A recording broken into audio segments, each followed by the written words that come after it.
Hi friends, welcome to my channel. India tour అంటేనే south ఆఫ్రికాకు ఒక పీడకల. 2010 నుంచి ఇండియాలో టెస్ట్ గెలవలేదు. 2000 సంవత్సరం నుంచి సిరీస్ గెలవలేదు. 2015, 2019 టూర్లో మన స్పిన్నర్లు వాళ్ళని గిరగిరా తిప్పేశారు.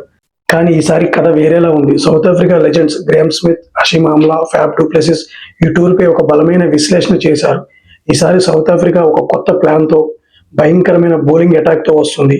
ఇంతకీ ఆ లెజెండ్స్ మనకిస్తున్న వార్నింగ్ ఏంటి, వాళ్ళ ప్లాన్ ఏంటి చూద్దాం రండి. మొదటగా గ్రామ్ స్మిత్, డు ప్లెసిస్ ఇద్దరు ఒకే మాట చెప్పారు.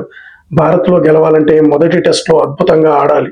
డు ప్లెసిస్ ఏమన్నాడంటే, ఇండియాలో మీ బెస్ట్ ఛాన్స్ సిరీస్ను బాగా ప్రారంభించడమే, ముఖ్యంగా బ్యాటింగ్ యూనిట్. మొదటి టెస్ట్లోనే మంచి రన్స్ చేస్తే ఆ కాన్ఫిడెన్స్ వేరే లెవెల్లో ఉంటుంది. ఒకవేళ ఫస్ట్ టెస్ట్ ఓడి ఒత్తిడిలో పడితే ఆ సిరీస్ మొత్తం చాలా కష్టంగా మారుతుంది. అవును, మొదటి టెస్ట్ గెలవకపోయినా కనీసం డ్రా అయినా చేసుకుని బ్యాటర్లు భారీ స్కోర్ చేయడమే వాళ్ళ మొదటి ప్లాన్. ఇప్పుడు హషీమ్ ఆమ్లా చెప్పిన అసలైన పాయింట్ వినండి. ఈసారి సౌత్ ఆఫ్రికా టీంలో 8 మందికి ఇండియాలో టెస్ట్ మ్యాచ్ ఆడిన అనుభవం లేదు. David Brevis, Tony de Zorzi, Tristan Stubbs, Rickelton వంటి యంగ్ ప్లేయర్స్ ఉన్నారు. ఆమ్లా ఏమన్నాడంటే, ఇది వాళ్ళకి అతిపెద్ద అడ్వాంటేజ్. ఎందుకంటే వాళ్ళకి పాత ఓటమిల భారం లేదు. 2015, 2019లో ఘోరమైన ఓడిపోయామనే భయం లేదు. వాళ్ళు ఫ్రెష్ మైండ్తో వచ్చి భయం లేకుండా ఆడతారు. ఇది టీమిండియాకు చాలా ప్రమాదకరం. ఆమ్లా ఇంకో మాట కూడా అన్నాడు, 2 టీమ్స్లో బౌలింగ్ అటాక్ దాదాపు సమానంగా ఉంది.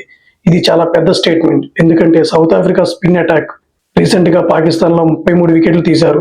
హర్మర్ భయంకరమైన ఫామ్లో ఉన్నాడు. వీరికి రబాడా లాంటి పేసర్ తోడైతే వాళ్ళ బౌలింగ్ కూడా చాలా బలంగా ఉంది.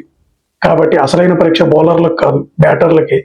ఏ జట్టు బ్యాటర్లు భారీ స్కోర్ చేస్తే ఒత్తిడి పెంచుతారో ఆ జట్టే సిరీస్ గెలుస్తుంది. సో ఫ్రెండ్స్, ఈ లెజెండ్స్ మాటలు వింటుంటే ఈసారి సౌత్ ఆఫ్రికా కేవలం డిఫెన్స్ ఆడడానికి గెలవడానికే వస్తుంది.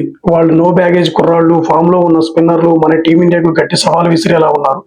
మరి ఆమ్లా చెప్పినట్లు ఈ నో బ్యాగేజ్ థియరీ వర్కౌట్ అవుతుందా? సౌత్ ఆఫ్రికా కొత్త బ్యాటర్లు మన బుమ్రా, సిరాజ్ మరియు మన స్పిన్నర్లను తట్టుకోగలరా? ఈ సిరీస్లో ఎవరు హీరో అవుతారు? మీ అభిప్రాయాన్ని కింద కామెంట్ చేయండి. నచ్చితే లైక్ చేయండి, షేర్ చేయండి, మన ఛానల్ని సబ్స్క్రైబ్ చేసుకోండి. జై హింద్.